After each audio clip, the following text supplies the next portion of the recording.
of sisterhood and solidarity. The journey began in 2002, during the time of the Inter-Congolese Peace Dialogue, which took place in Sun City, a conferencing and holidaying resort in South Africa. As you may recall, Mr. President, this was the second attempt, as the initial dialogue in Ethiopia had collapsed. We as South Africans, as with the rest of the world, watched the proceedings on our television screens, hoping that finally a common peace agreement would be achieved. However, the marked absence of ordinary South Africans in and around these talks gave a group of women the idea to organize themselves, and they drove to Sun City. On their arrival, the intention was not to meddle in the affairs of the Congo, but they came with one very simple message. We have come to pledge our solidarity with the struggle of the women of the DRC. For them, it was agonizing watching the tensions and anxieties amongst the women who were participating in the ICD process, and how these women were not central but periphery to these talks.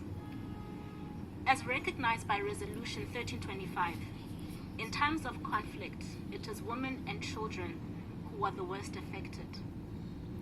Having experienced their own political transition just 8 years prior, this handful of South African women understood firsthand for whom the shoe pinches, and what it feels like to want peace and yet not to have a voice. The small civil society delegation was well received, and this gave birth to a number of activities. The main one was the Congolese and South African Women Dialogue, which was held in March in Johannesburg in 2003 at the request of the Congolese women, and was also endorsed by the leader of the facilitation team of the ICD, Luz-Helena Mate. This dialogue was attended by approximately 120 Congolese women and approximately 180 South African women. The purpose was twofold. The first was to facilitate dialogue amongst the Congolese women. At the start of the dialogue, tensions were high. As you can imagine, the women came from different warring parties and factions, and as such, dialogue was difficult and almost impossible at the start. Second was for the South African delegation to share experiences and strategies on institutional mechanisms and laws, which will provide an environment for women's emancipation and equality in the DRC. Following the success of this dialogue, the Congolese women resolved to hold a follow-up conference, which was held in Kinshasa in May 2003. Through this process, they collectively created a framework for the ICD process to integrate women and to ensure effective participation in the transitional process. And through this newly created collective, they pressured the various negotiating parties to sign the final agreement. Through this dialogue, Mr. President, Congolese women, in spite of deep-rooted and historical divisions, demonstrated that even if one is affected or is party to conflict, this does not mean that it is impossible to work towards a common goal, namely that of peace and stability in their country. Emanating from these interactions with the Congolese women was the realization by South African women for the need to reflect on their own journey since achieving democracy. The process with our sisters from the DRC exposed to us that we had assumed the existence of our cohesion and unity, which is not necessarily the case. Women realized that post-1994, they had handed over their agency to government, which created a void, particularly at grassroots level, and that there was an urgent need for a collective voice representing the interests of women in the new South Africa, as well as enabling women to play a more active role in ensuring that we contribute towards nation building and sustaining peace. And this is what led to the birth of the South African Women in Dialogue, which was held in July 2003 and was attended by approximately 1,000 South African women from all walks of life. The carefully crafted dialogue model was based on 3 guiding principles, which were largely influenced from the lessons that we learned from our interactions with our sisters from the DRC.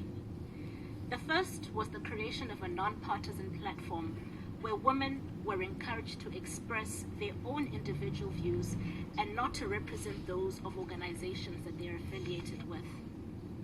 The second was the issue of diverse participation, and this stems from the realization that women are in fact not a homogeneous group, and that we are separated by many issues such as ethnicity, religious beliefs, class, political affiliations, just to mention a few. It was also a way to move away from the global tendency of educated and middle-class women setting the agenda for and speaking on behalf of rural and poor urban women. This is the backbone of the model, as no legitimate outcome can come out of a process which is not inclusive. The third guiding principle was the facilitation of a private self-reflective space, away from the glares of the cameras, which enabled women to unburden themselves, albeit momentarily, from current traumas and stresses, which created a communion of sisterhood and shared understanding of our commonalities. This process became the foundation of honest and effective dialogue. From this moment, SAWID grew to become a formidable brand, which was adopted wholeheartedly by South African women. It went on to host 10 national dialogues, which cascaded to many more provincial and community-based dialogues, which adopted the SAWID model. Major local successes of SAWID include the facilitation of the voices and experiences of women to be included in the National Development Plan. SAWID also led and lobbied for the establishment of a women's ministry, as well as lobbied and presented a poverty eradication model which it implemented jointly with government. Under its Pan-African Peace and Reconciliation Dialogue Program, SAWID also went on to facilitate peace dialogues with the women of Burundi in 2004.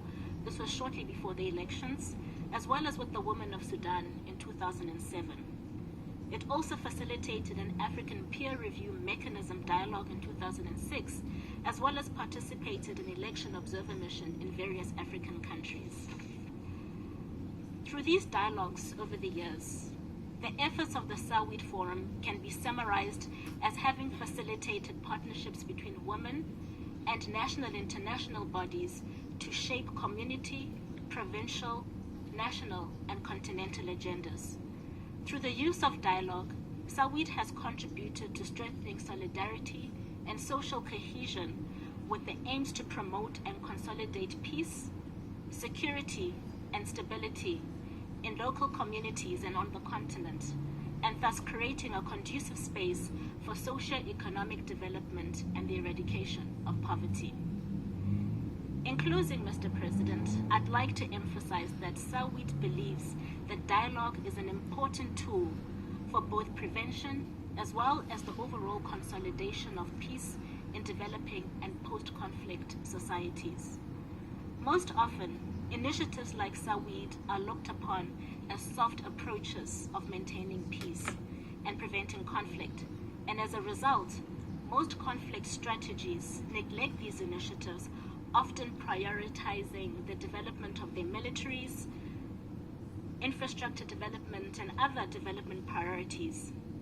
Yes, these are important issues to prioritize. However, it is essential for governments to recognize that the project of rebuilding societal links, acknowledging the pain and trauma of citizens, and actively investing in the healing of nations is also of paramount importance and is by no means a soft matter. Investing in constructive dialogue mechanisms at all levels of society may be a saving grace for fragile and volatile communities. However, we would like to caution that despite its efficacy, these dialogues should not be a grand once-off effort. Our biggest lesson from the SAWID interventions is that dialogue must be consistent and sustained in time. Otherwise, the positive benefits of the understanding and agreements reached at the dialogue can be diluted and violence can re-emerge. SAWID has been progressively evolving and continues to champion the interests of South African women. However, due to a lack of adequate resourcing, its scope has been dwindling. This waned presence has once again created a void, and South African women are yearning for its renewed revival. The rate of violence against women and children, including femicide and rape, have reached unprecedented levels in South Africa, and our low ranking on the Global Peace Index are just a few indicators of why initiatives like the SAWID Forum must be preserved, especially at grassroots level. Thank you, Mr. President.